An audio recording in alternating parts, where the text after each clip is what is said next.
Kate Milifalcha. Welcome to Irish Granny Helen.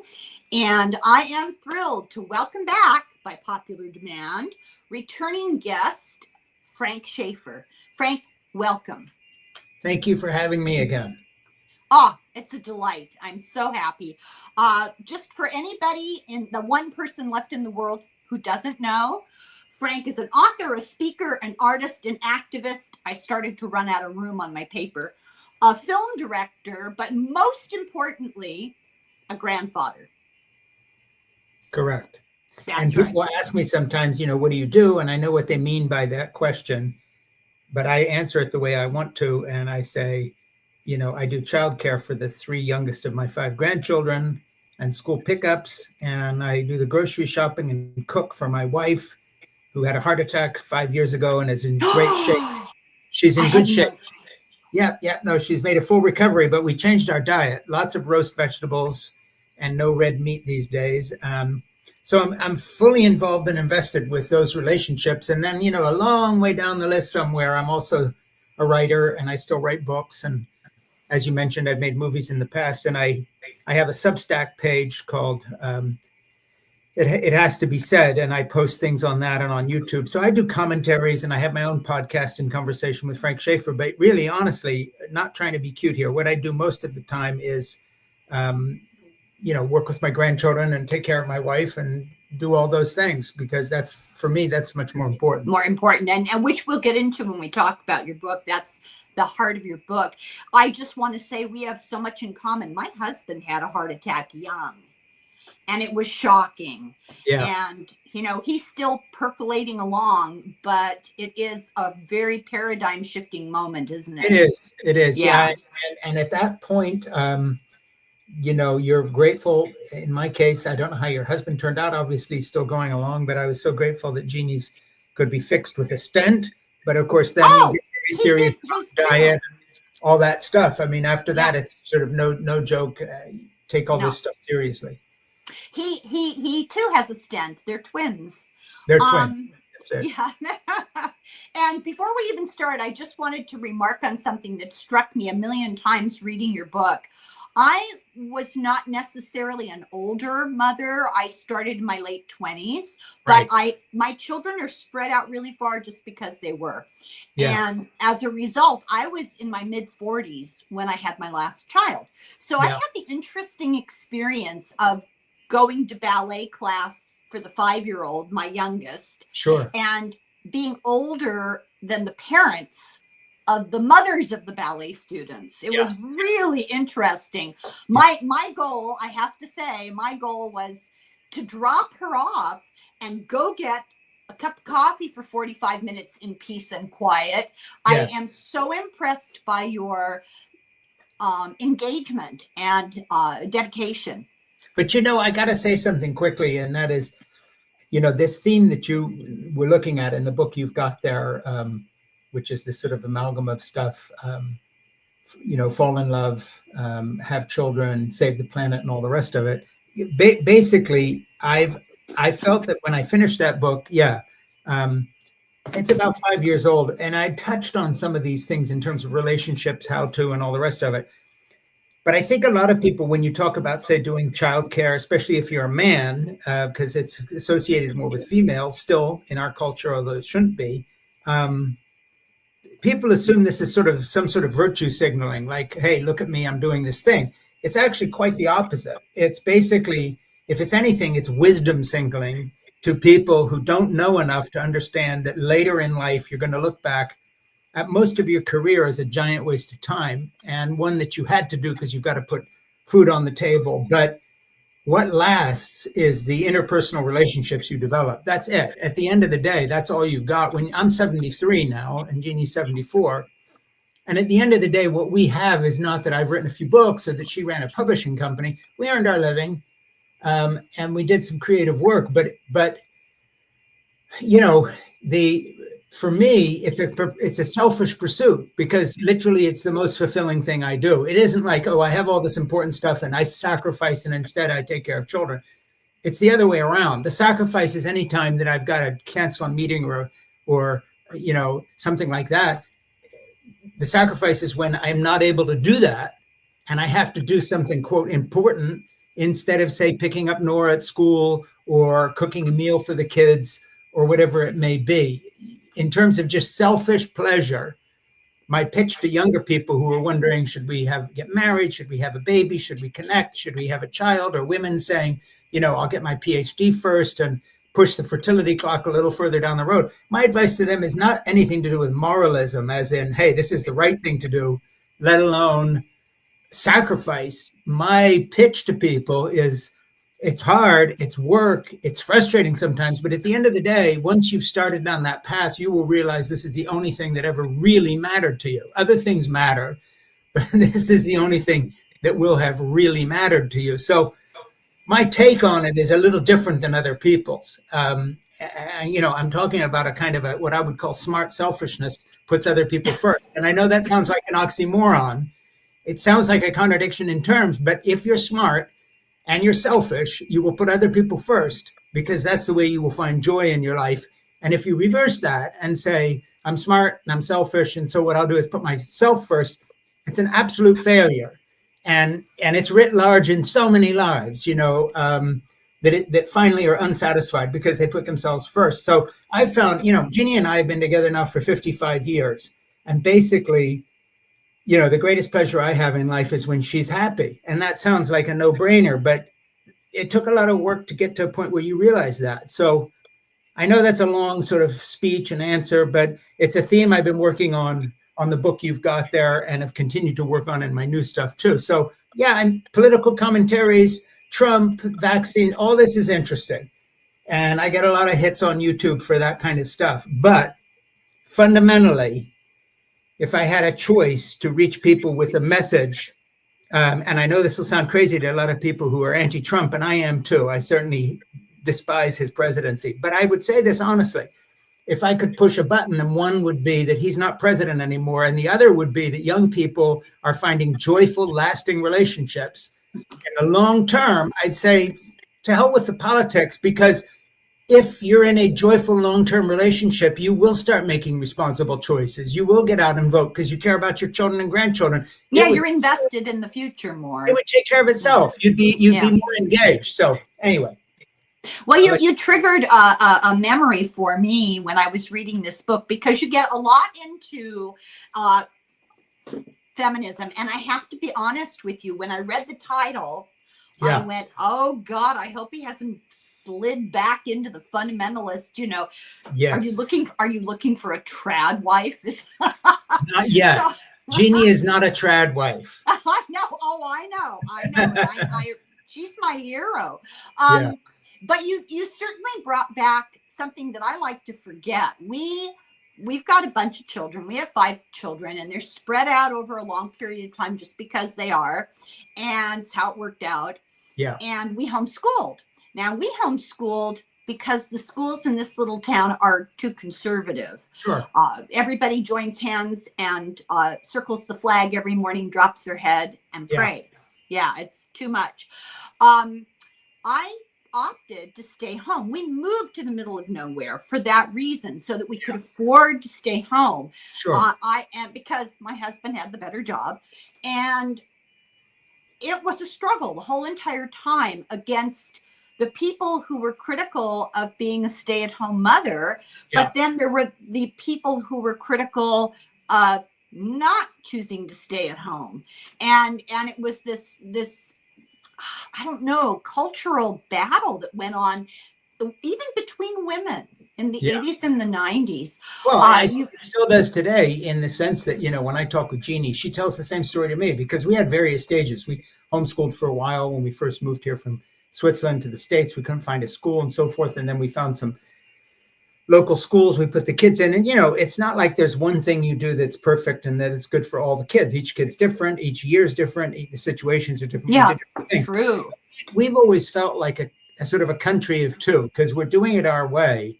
And we haven't really been a good fit with any of our far left feminist friends who we have here on the North Shore near Boston. And nor are we a good fit with our Trump MAGA people, or the trad kind of thing these days.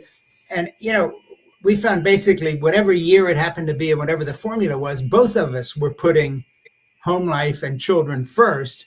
I have a good example from my career. I made 4 feature films in Hollywood, and I had arrived at a point where I either had to move to California and do that, or pursue my life as a writer. And luckily, I was a good enough writer, so my first novel, Portofino, did very well, and I was able to keep writing.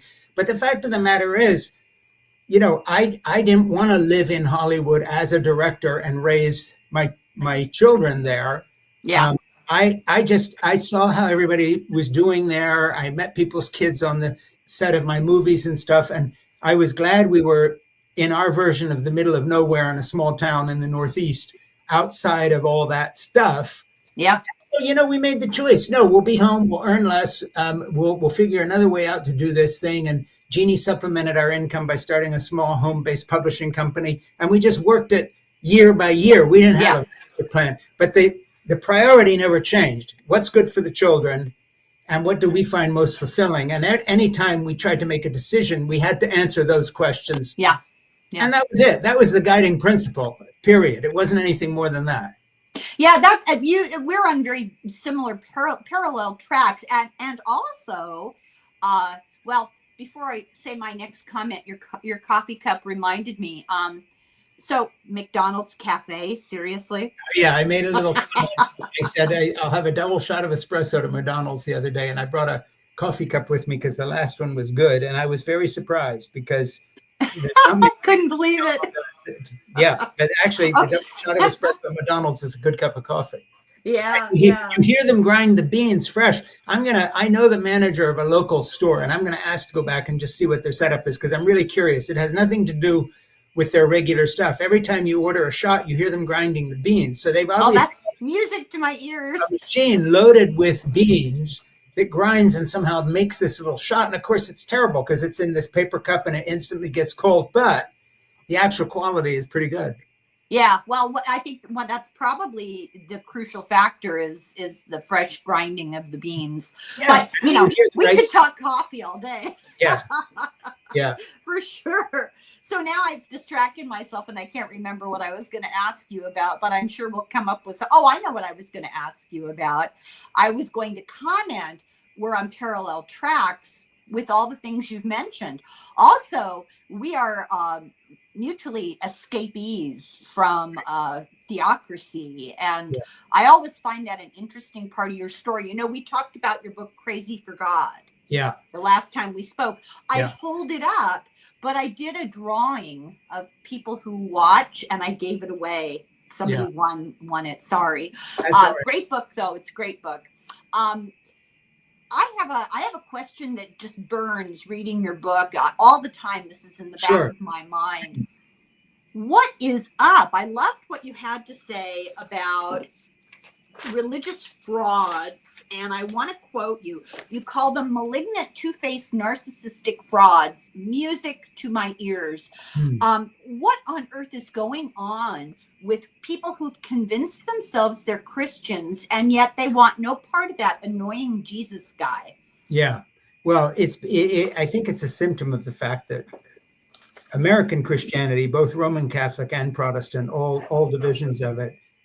I mean, Roman Catholic people are doing the Project 2025 thing at the Heritage Foundation at one end, and then Paula White and all these Trump whisperers are in the Oval Office at the other end of the unbelievable. Yeah. But when you put it all together, there's only one thing that really makes sense in terms of trying to understand where they're at. And that is, it's not about Trump. It's the fact that the seeking for power through political means at any cost has become the actual gospel of Christianity in America most of the time. In other words, when I was a boy, you could say whatever you wanted about my parents' mission, but they sincerely believed that if you died before you accepted Jesus Christ as your savior, you would go to hell. You needed to be saved. They were not frauds in the sense that they believed that. Mm-hmm.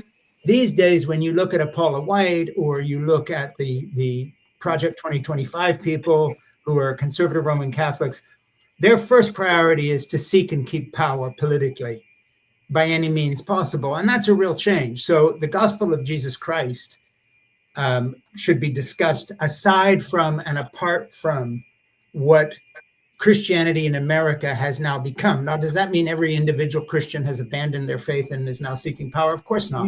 No.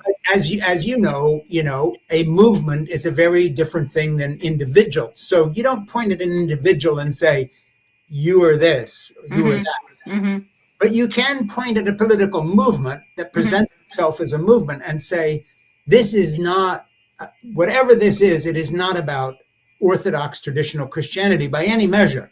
In other words, Pope Gregory, hundreds of years ago, or an Orthodox bishop, or for that matter, a Jewish rabbi 1,000 years ago somewhere, they would all agree on one thing. Whatever this is not religion as we understand it, because religion is not about seeking and keeping power by any means possible. Correct. Well, it's an Orwellian label, right? Christianity, it's meaningless at this point.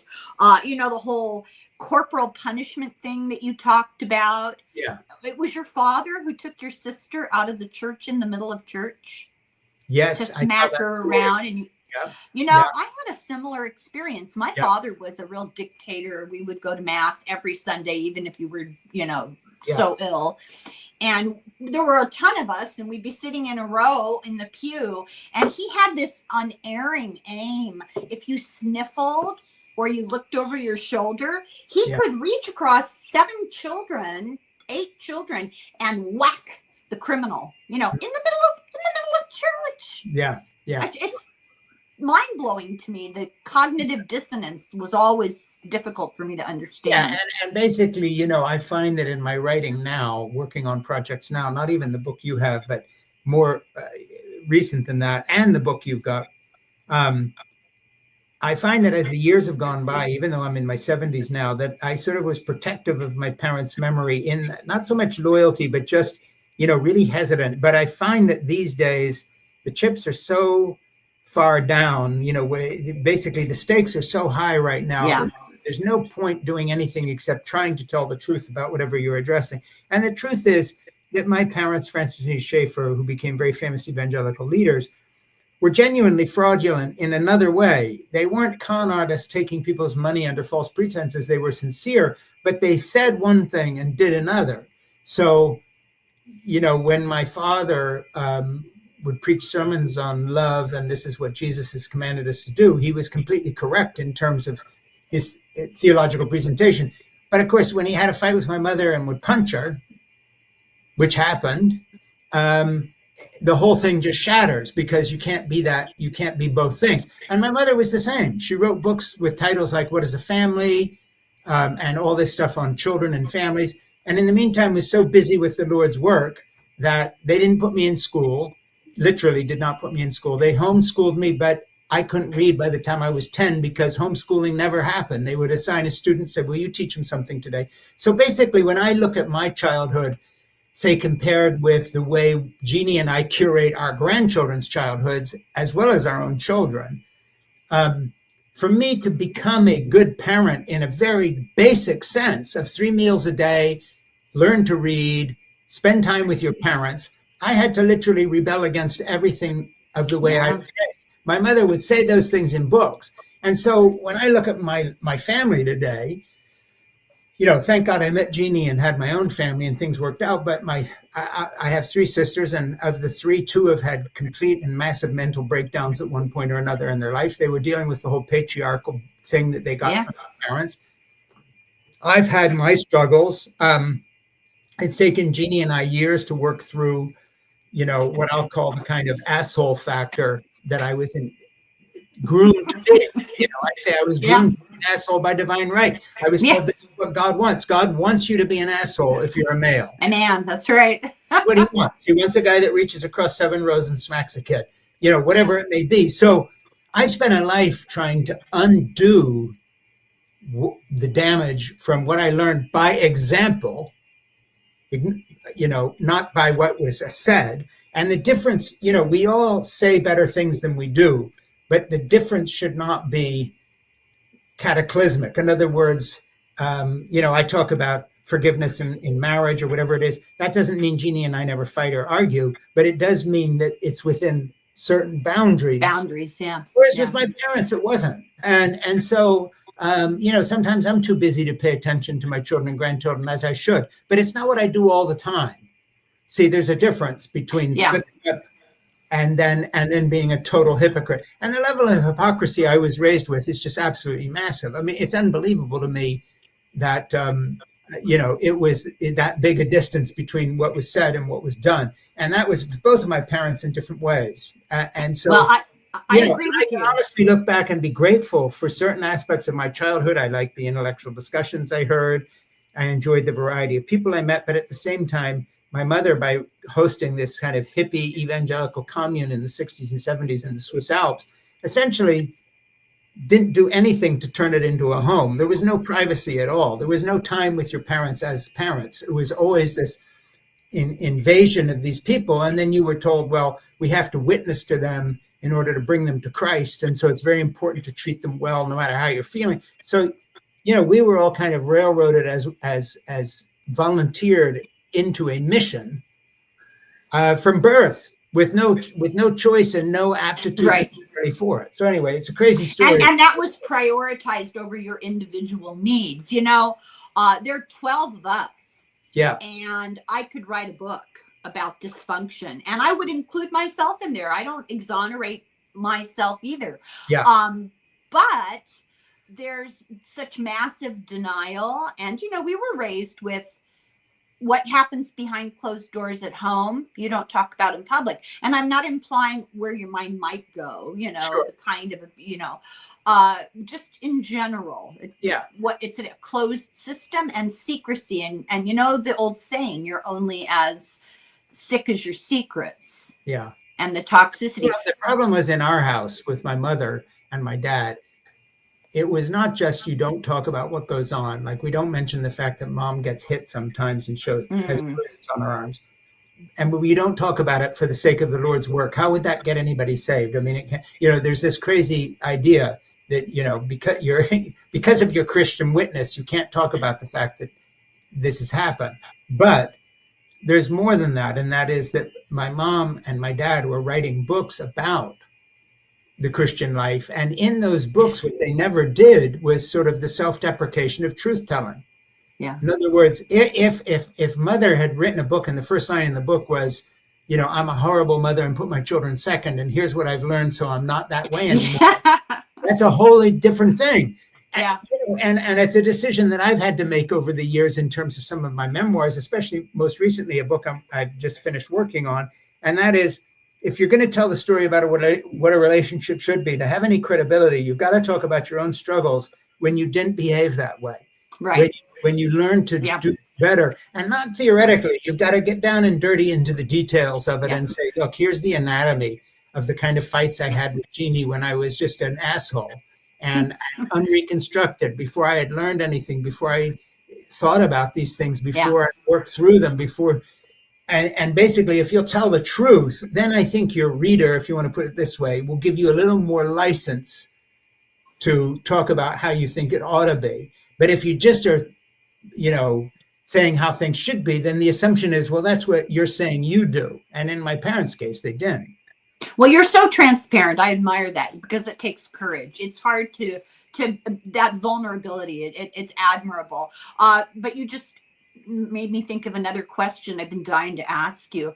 How badly do you miss Dr. James Dobson? Not very much. I didn't think so. He did give away one. I wrote a book called A Time for Anger when I was an evangelical sidekick to my father. And this sounds like I'm making it up, but Dr. Dobson used it as a fundraising fulfillment.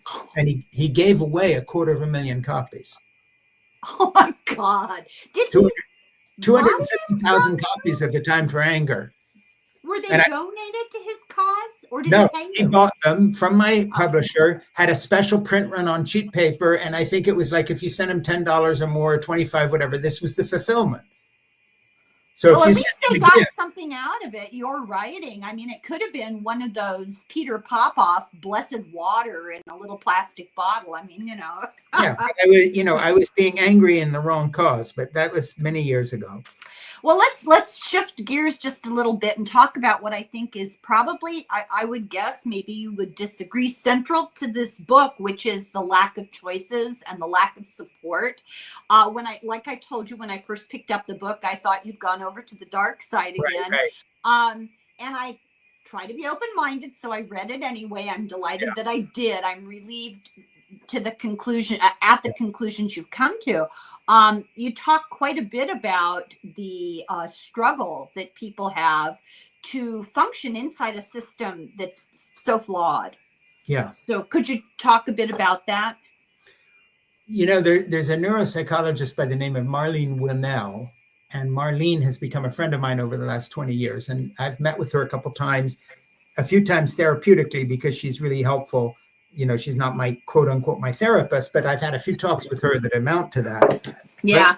But Marlene, it's good to have friends in high places. Sorry. Yes, I have friends in high places. Marlene has a checklist of things where she describes the trauma people go through when they come out of any sort of fundamentalist background, be that Roman Catholic, Protestant, evangelical, Hindu, or for that matter, whatever. Islamic.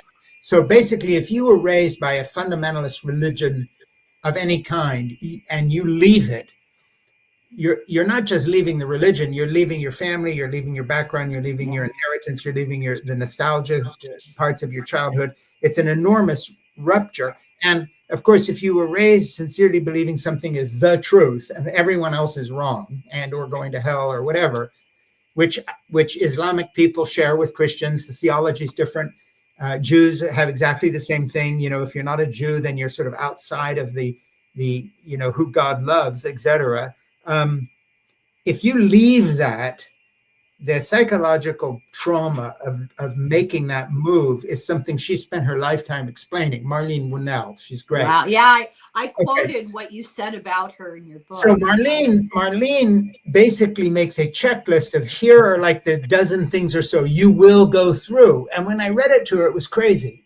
When I read it to myself, it was crazy because she literally described bullet point for bullet point exactly my experience. So I really got interested in what she was saying, because sometimes when you hear someone theorize about something you lived and they get it a little bit wrong, you say, oh, well, they may be interesting to someone, but not to me, because it's like as if your childhood neighborhood is described in a book and they get it wrong. That's not where the barn was. That's not where the house was.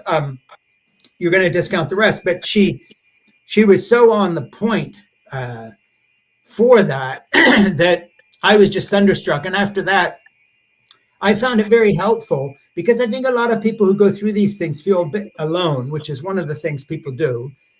If you read a description in a book by someone like Marlene Winnell, who knows what she's talking about, saying, here is what you have been through. This is how it will affect you. And she read it completely unconnected to me. I didn't tell her any of this. And then she goes on and says she's counseled literally thousands of people. That's shocking, isn't it? And they all have exactly the same level of trauma. So, commonality. That was something I found, in her work. So I quote her and I use her material because it's great. I mean, I just quote her verbatim. Well, you're right. It transcends ideology. It goes across all forms of theocratic control. And I think I always recommend these two books as well. You didn't write them, but I know you'd relate to them. The Cult of Trump and The More Dangerous Case of Donald Trump. And both of those books talk a lot about the neurological and neurochemical changes that transform a brain if you're raised by an authoritarian system of whatever kind. And that is what fundamentalist religion is, right? I just looked up online here I just called up a document of my own. I'm going to just, before we get to that, because it feeds right into it, here's what I wrote about her and something I'm working on now. Okay.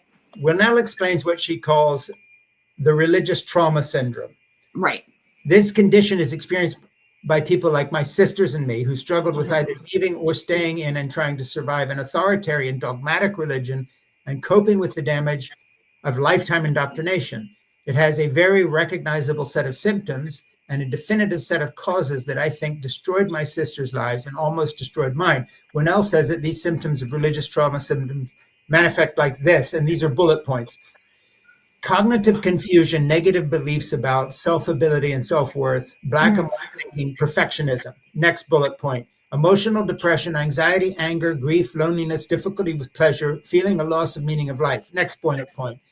Cultural unfamiliarity with the secular world, fish out of water feelings, difficulty belonging, information gaps, e.g. evolution, modern art, science, history, music. Next bullet point. External locus of control. Knowledge is revealed, not discovered. Hierarchy of authority is enforced. That's a big one. Reliable or good source. Next point. Patriarchal power, punishment used for discipline. In a family system focused on control rather than nurturing. Next bullet point. Abuse that is emotional, mental, and physical. Next bullet point. A fundamentalist worldview that fostered the personal insecurity and interpersonal distrust that contributed to family dysfunction. Second to last bullet point, 2 more to go. Religious correct principles that were considered more important than persons. Last point, physical punishment as sanctioned in the Bible and the Quran, therefore accepted as quote unquote needed. There you are. Thank you. I was going to ask you to read them. Thank you. Yeah, and I mean, basically, I don't know if I included that in the book you got, but I put it in a new book I'm working on precisely because it never wears out. She wrote that. No, I don't think it's in this book. I don't remember it. She wrote it 30 years ago, that particular quote. And that's the basis of her therapy she does with people. When you walk in with her, you're talking to a woman who spent her lifetime, she's probably 70 years old now, dealing with these issues. And basically, they're sadly repetitive. It's always the same deal. So, you know why? Because the human brain is essentially the same from person to person. We're not all that unique, right? And the actual exertion of external control like that changes physiology and biochemistry. Yeah, it actually changes your mind. I mean, like you say, you don't just change your mind as in your opinion. Your brain changes. But here's the good news. The brain remains malleable. Yes. And somebody can be groomed to be an asshole like I was. And 55 years later, Jeannie and I still have arguments, but they're tiny miniature things that end with I'm sorry and I love you. Whereas the knockdown, drag out fights we had as teenage married couple when she was married to this kid who had been raised saying men are in charge, it's like a different universe. And so, Marlene totally gets that. But the thing I keep coming back to, I think it's often worse for males because males have to males are lied to even more because they're told God wants you to be an asshole. God wants you to be a bully. If you're holy, it means your family fears you.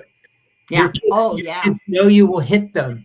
Your wife, hopefully she doesn't know you will hit her, but she may. And I interviewed somebody by the name of Tia Levings who wrote this. So did I. Yeah, well, Tia's book about that, being in this, she was in this movement that told her to, remain a virgin until marriage, and then she has training a wife or training a wife. Yeah. That's right. Yeah. So basically, I'm not the first person to talk about this by any means. It's out there, but the fact of the matter is, when I read into Marlene's stuff, it was like, okay, fine. Those bullet points actually are the common denominator that join all, anybody from that background together. Let's talk about capitalism. Corporate America. Oh my God, I could talk about it all day long. Yeah. I just had a conversation with a professor of economics at a school. He wrote a book called Mastering the Universe. Yeah. Rob Larson. It was a real revelation to me. I told him when I talked to him. Yeah. It took me about halfway through the book before I realized, this guy's a socialist. And I told him by the end of the book, I was too. Yeah. That was fascinating. Well, if you look at the pressures on the family in order to, when I talk to moms at pickup time who are picking their children up, and I'm the grandfather there, and they know me, and they've known me for years. So they sort of trust me, and they tell me things. And I get into conversations with people pretty easily these days. One thing I hear again and again from them is, I wish I had started my family sooner. And now that I have my kids, this is the most important thing ever. If you push back a little bit and you get to know this woman or men sometimes who say the same thing, you'll discover that basically from grade school on, they were told that high school is about getting into college, and college is about getting a career.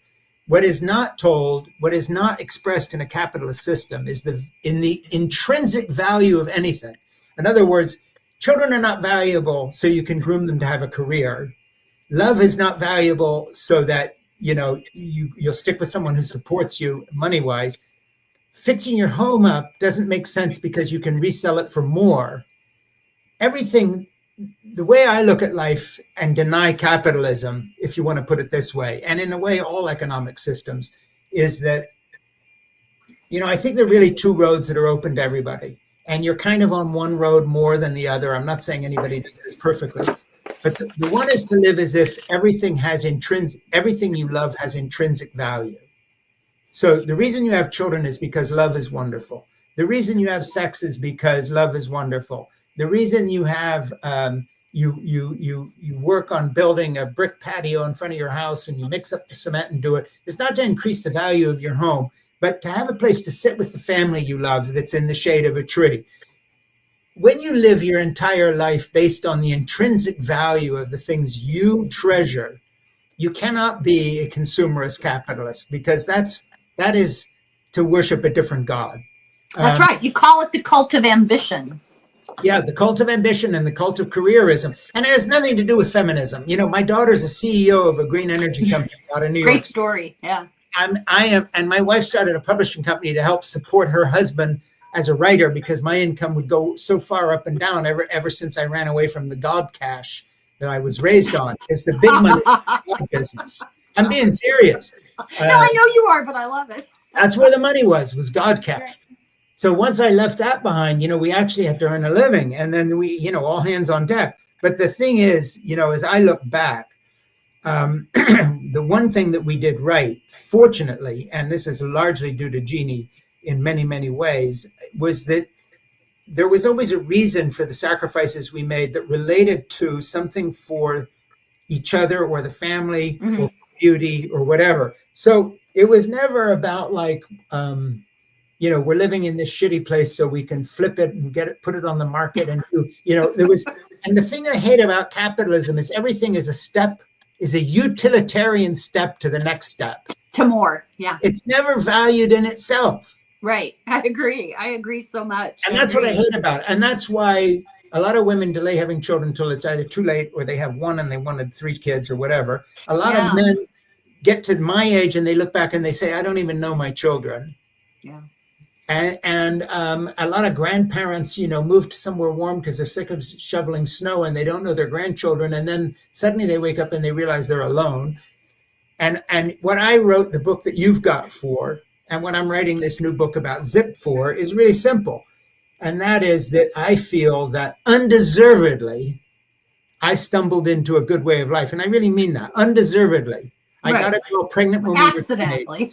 Yeah. Accidentally got Jeannie pregnant. Turned out she was the find of a lifetime because we grew toward each other eventually and not away. I was able to get past this crazy indoctrination my parents gave me because of her patience and forgiveness. There's a whole story there. And basically by sharing that story, I'm not saying, hey, do what I do. It's the exact opposite. It's basically, here are the incredible mistakes we survived. And if we had known what I know now, here's how we would have done that differently. It isn't do what we did. It's learn from my mistakes. Yeah, don't do what we did. Yeah, and try to get where Frank and Jeannie Schaefer are in their 70s. Maybe you can get there in your late 20s or early 30s. Why have you got to go a whole lifetime to do this like they did as they worked their way out of this cultic background? Well, that's the next question, though, is how do you achieve that kind of, I would regard it as just a really lovely way of living. And I'm completely in agreement with you. Yeah. But I see my own children struggling. They're college educated and they have professional stuff. And at the same time, my 3 youngest daughters claim they'll never have children. And I stay away from this topic with them. I had the children I wanted to have. Right. And I didn't appreciate people's input about whether that was a good or a bad thing. I got a Yeah, lot of totally. pushback about it. And so I've given them the space and the distance to make their own decisions. You know, they have to live their lives. Yeah. However, I sometimes wonder, will the time come when they regret it? Not because it's the only choice, but because it's a choice they don't have. But I think that basically I'm working on a project called The Gospel of Zip, and Zip is my dog.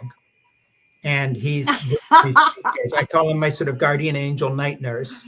And, you know, he sleeps in my bed and takes care of me. And so basically I've written a book about the fact that if Zip wrote a gospel of what's important to him, in other words, if instead of saying, you know, what would Jesus do? There's a better question. What would Zip do? What would the dog do? Because the dog's got it all. Yeah, and so I spent 7 years on this project, believe it or not, because That's a great idea, Frank. Yeah, if you look at the bibliography, you'll know where I spent my time, because I've read all the dog experts and scientists and on all these people.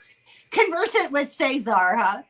Exactly. So basically, you know, what would Zip do? And the subtitle, I've got to turn around to read it because I can never remember it, is A Canine Human Love Story Exploring Why Most Dogs and a Few Humans Live Joyful Lives. What kind of a dog is he?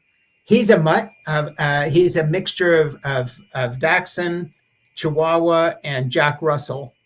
And he's the greatest guy in the world, and reads, you know, very bright little animal. But the thing is, basically, what's funny is I've been trying to figure out why some people have joyful lives and others don't. And I think, again, the big divide is seeing the intrinsic worth of experiences. But I think the other thing is dogs always live in the present. So when I'm away and I come home, you know, I'm the best thing that ever happened to him. In his life, and it's the first time too, right? It's the best thing that ever happened to him. He goes out, he's so excited to go for another walk. Dogs are the least jaded people. No, you know, this is why no dogs are tech bros, okay? Because they do that. They're very Zen. They're all Buddhist. Yeah, you know, dogs are great. So basically, I was trying to think to myself, you know, what is it that is what is with Zip? What is it that Zip does that's taken me a lifetime to learn? So basically, what is it that dogs do naturally? Because that's how they evolved. And I'm not being cute here. No, this is inspired. This is I didn't invent this, but the Gospel of Zip, basically, there was a couple who study dogs at the Duke Canine Center who wrote a book called The Survival of the Friendliest. And essentially, that book comes out of their research of dogs, trying to figure out only just one question: why did dogs proliferate whereas wolf populations declined? And dogs come from wolves, and they've been massively successful because they domesticated humans. They domesticated humans because they're nonviolent and accepting. And basically, Woods and Hare and Woods these two scholars began to look at human evolution, and they said, listen, it's all been wrong. The success of Homo sapiens, as opposed to other hominids that died out, comes down to one thing: we cooperate with each other better than any other derivative of our close relatives did. And it's the same thing that makes dogs successful. Now, that doesn't mean people aren't awful and killing people and torturing and all the rest, but they're saying that essentially it's never been the survival of the fittest. It's always been the survival of the friendliest when it comes to our species and to dogs. And they made the correlation. So I sort of departed from that and just saying, you know, what is it about Zip that basically he always acts in a way that is accepting. He loves you. He's happy to see you. He forgives you. He wants to be with you. Alone, you know, dog rules. Alone is bad. Together is good. Yeah. You know, and he doesn't hold a grudge. If you see somebody, spend time greeting them. Don't think, hey, is this an important meeting? This is just a woman at the checkout of a grocery store. No, I love you. I love you. I love you. You know, and the whole bit. So essentially, if I thought, you know, the idea came to me, and look, the way Zip is what has taken me, you know, 50 years to learn. Like if I had started with his attitude, my wife would have been married to the perfect husband. But she wasn't. She was married to this asshole who was groomed to be that way because God wants you to be. And so basically you could just say, hey, you know, if you want the real good news, look at how dogs treat humans and each other. And begin there. And that's what my book is about. So the Gospel of Zip, basically, Look whines. at how you can ruin a dog by dominating it in that macho way, right? Oh, And horrible. yeah, yeah. Horrible. You bring to mind an ongoing family trope. This is like, you know how families have kind of running jokes, or Yeah. you develop a particular character flaw in your family and they love to bring it up. So my children have always asked me this question: Mom, do you have to talk to everybody we meet? You know, the grocery store clerk, the delivery guy. Do you find it's more of a personality type, or is this something we've learned? I don't know. I think it's both, but I also think that we have found that for ourselves, what works best is making real connections with people. You know, I don't do this to benefit anything from it, but I will go out of my house sometime, walk in, zip in the morning, and I'm feeling a little down about something. And the fact that my neighbor drives to work, stops the car, rolls the window down, and says, "Hey, Frank, how are you doing?" and knows my name. I come home with a completely different attitude, because it's like, hey, all those years of little conversations and being friendly have just paid off. Somebody saw me and didn't just go by. And if that happens quite often in your life, that you're really connected to the place and the time you live in and the people around you. And of course, the ultimate connection is with the children and grandchildren. And I cite this in this book, The Gospel of Zip, I'm working on. I said, listen, the highest compliment I've ever been paid in this life, and I meant this seriously, not an award for a book, nothing to do with TV shows I've been on, nothing. I said, and I'm being honest here, the highest compliment I've ever been paid was this.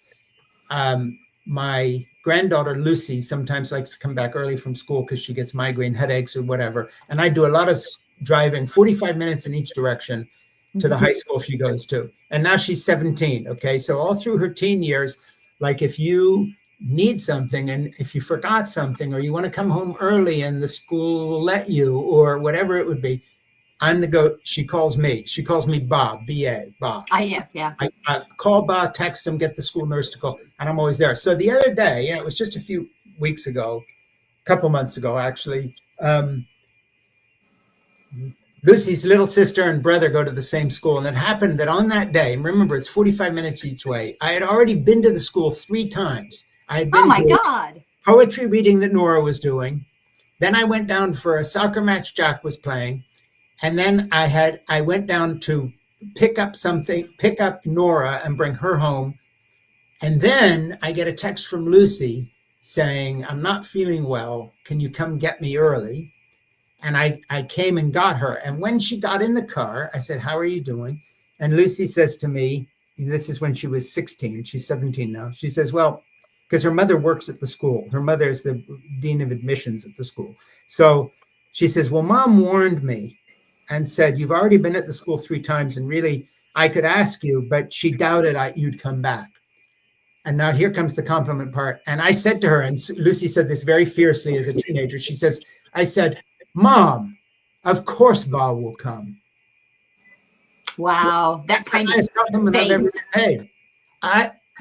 I have her back. Of course Bob will come.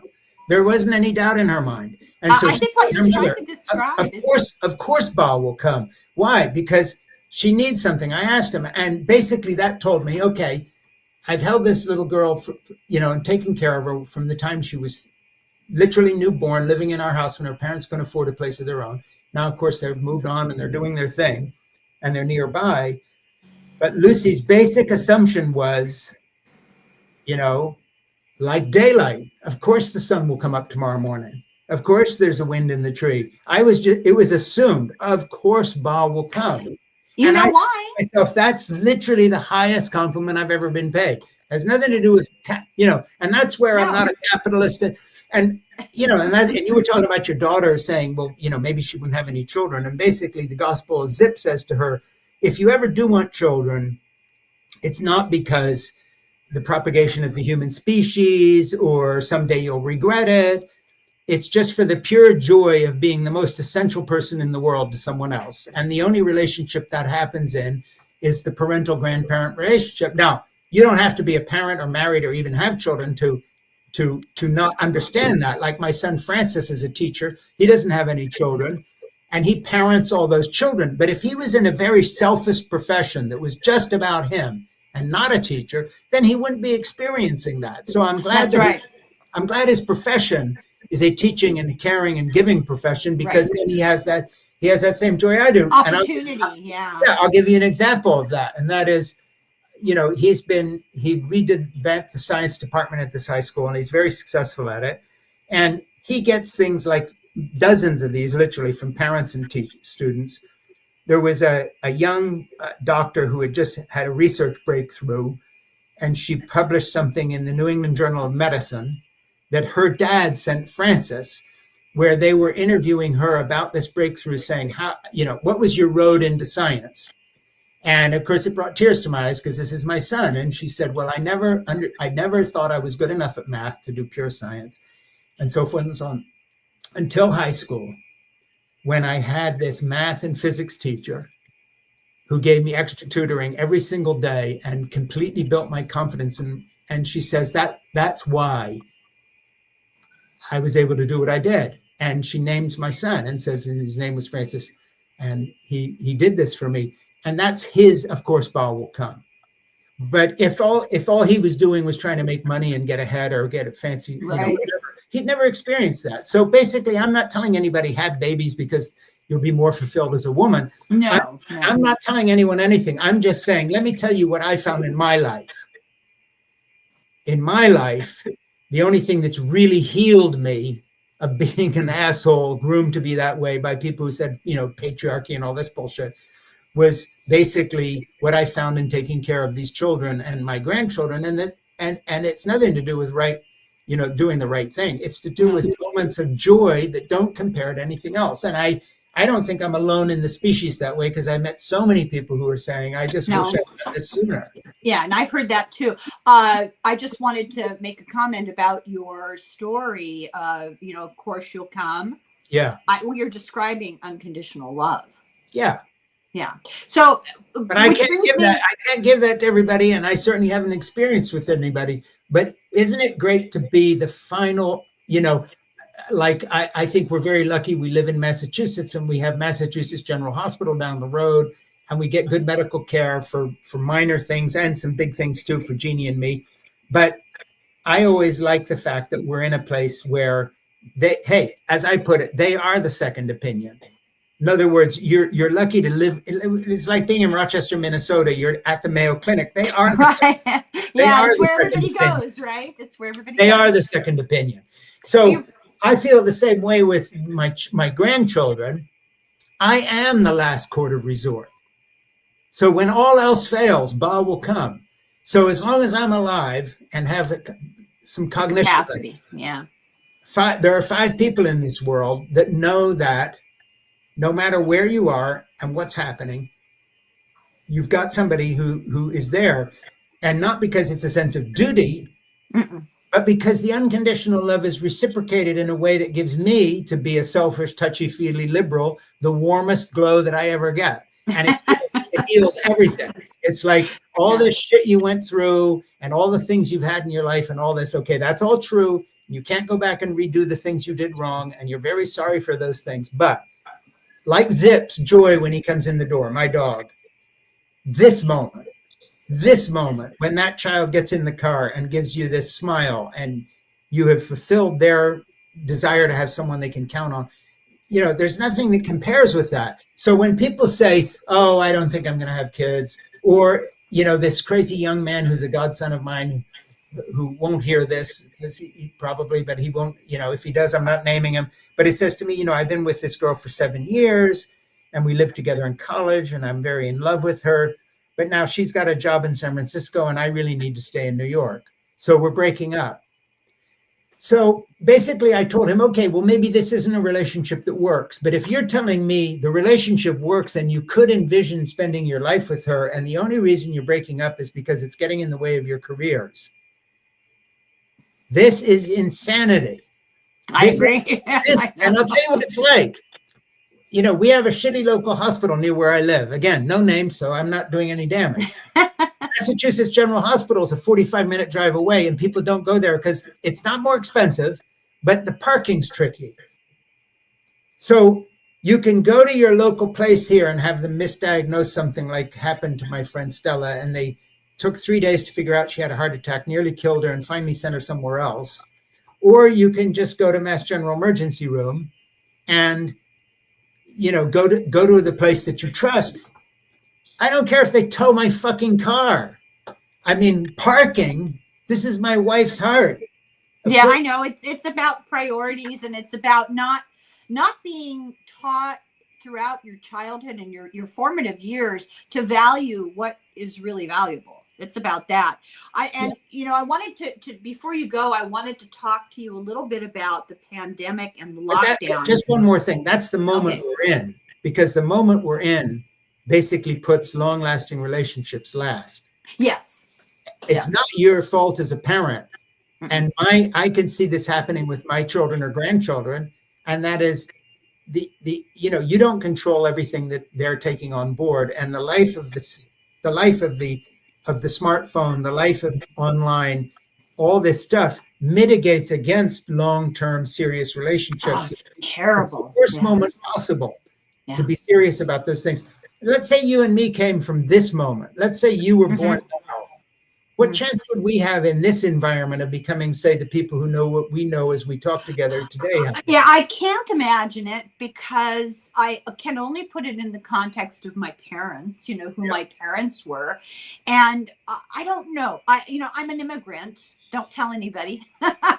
And so I was always raised in the context of feeling a little bit like the other. Sure. I blend in, I can fake it, but I always felt a bit like the other. So I don't know what their relationship to technology would be.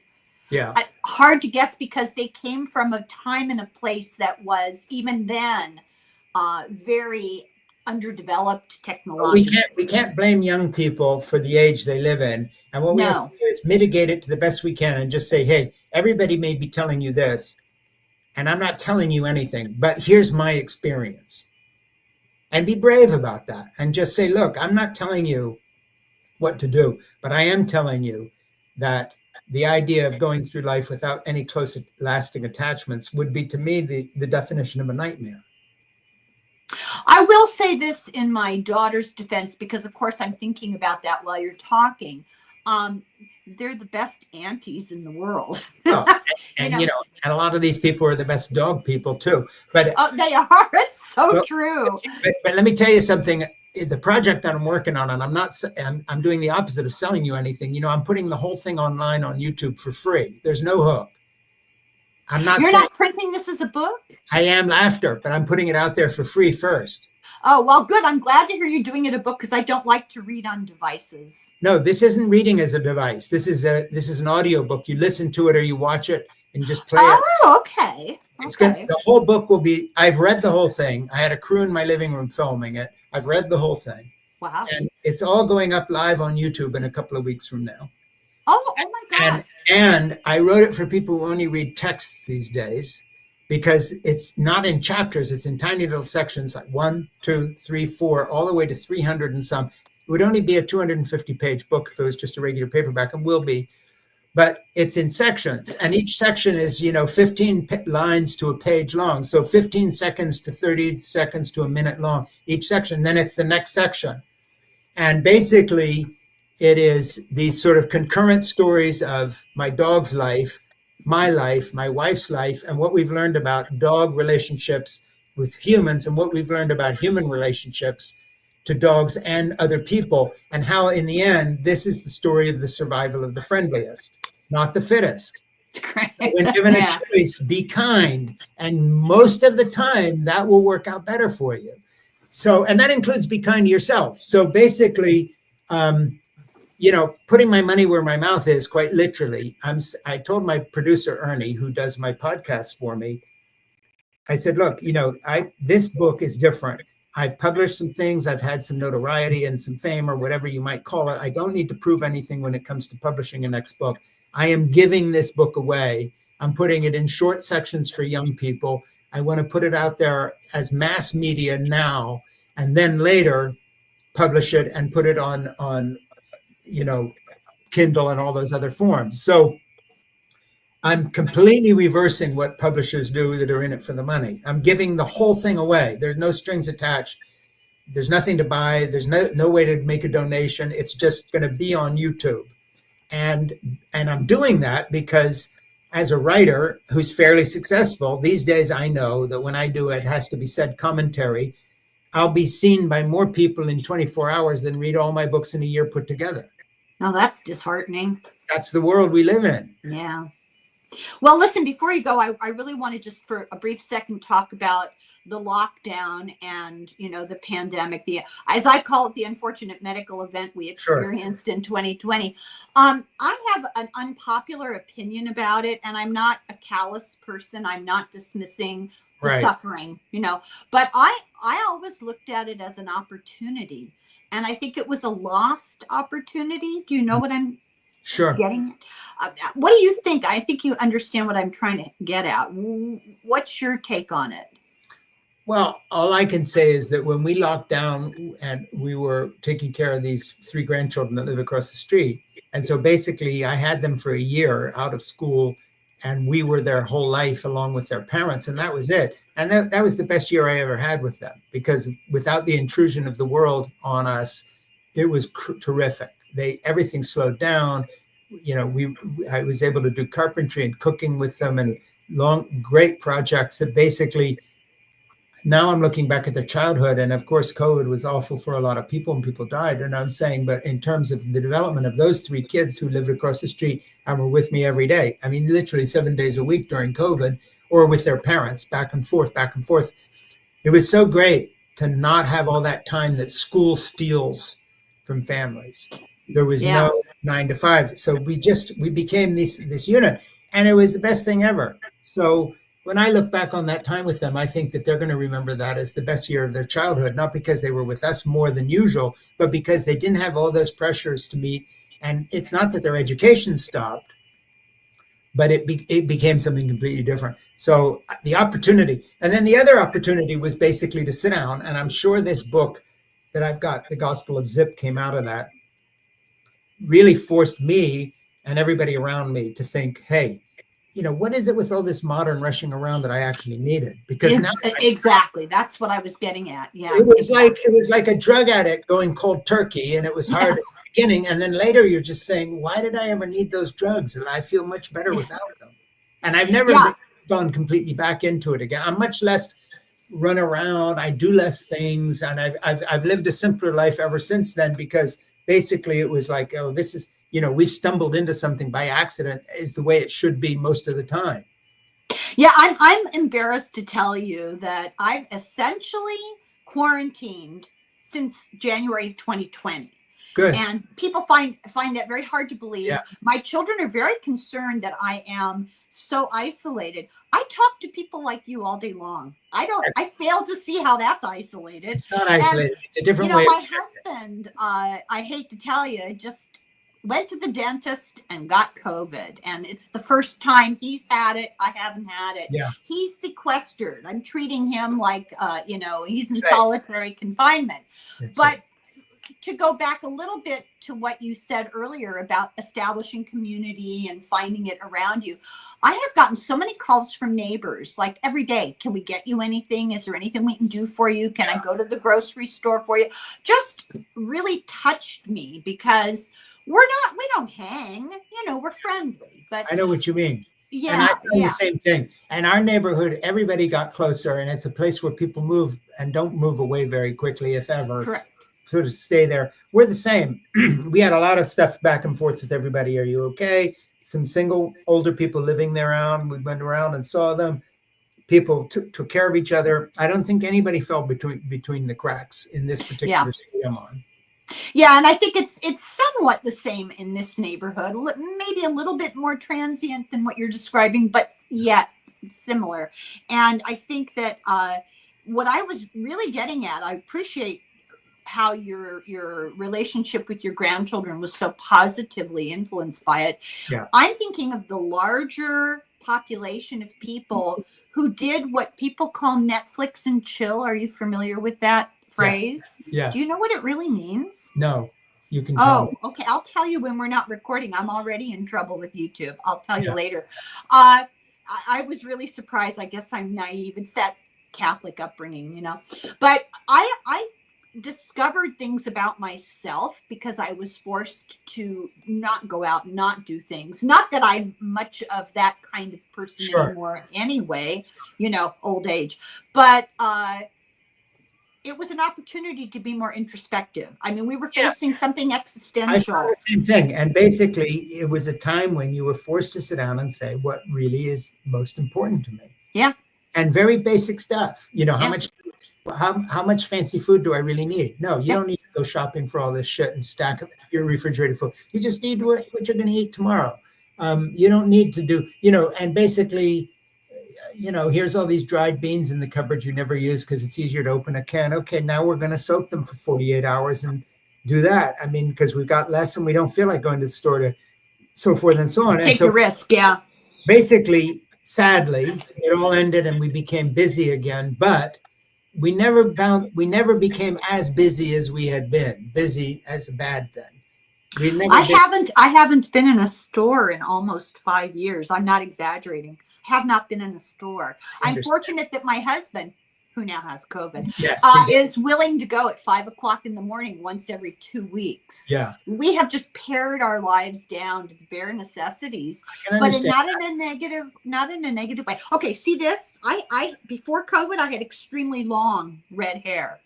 And I got tired of listening to my friends complaining in early 2020. Oh, my roots, they've locked down the beauty shop. And I said, you want to see your roots? I'll show your roots. And I took the dog clippers to it. I'll never go back. It's too much trouble.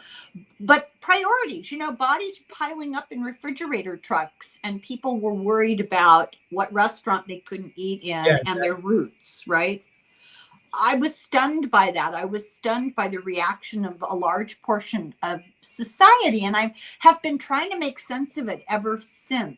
And I understand that. And it's interesting that you bring it up because, like everything else that we find difficult, we sort of move past it, move on and distract ourselves. But it's good you're still thinking about it.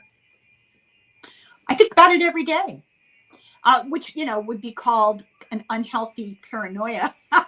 Well, we all have unhealthy paranoias, but anyway, hey, all good here. When this Gospel of Zip goes online for free, watch it and tell your daughter to watch it. Well, you're kind of ruining my whole Saturday shtick because I was thinking of synopsizing it and then inviting you back. So I will get the book.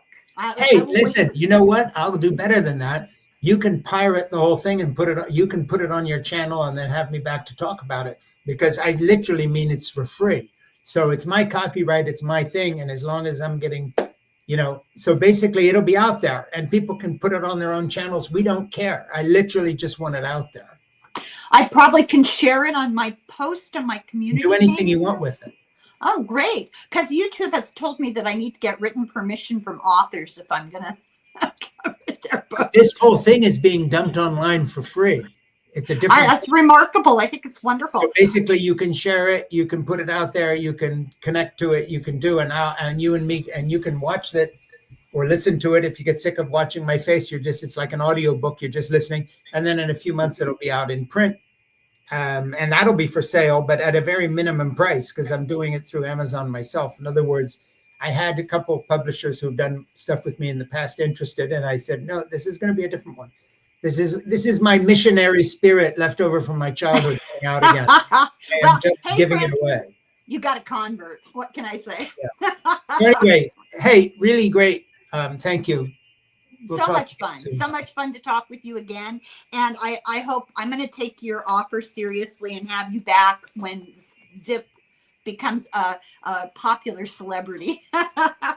Yeah, I mean, when you watch it and then link to it and put it out there for a while, then you can get people's questions or however you want to do it, and we'll do it.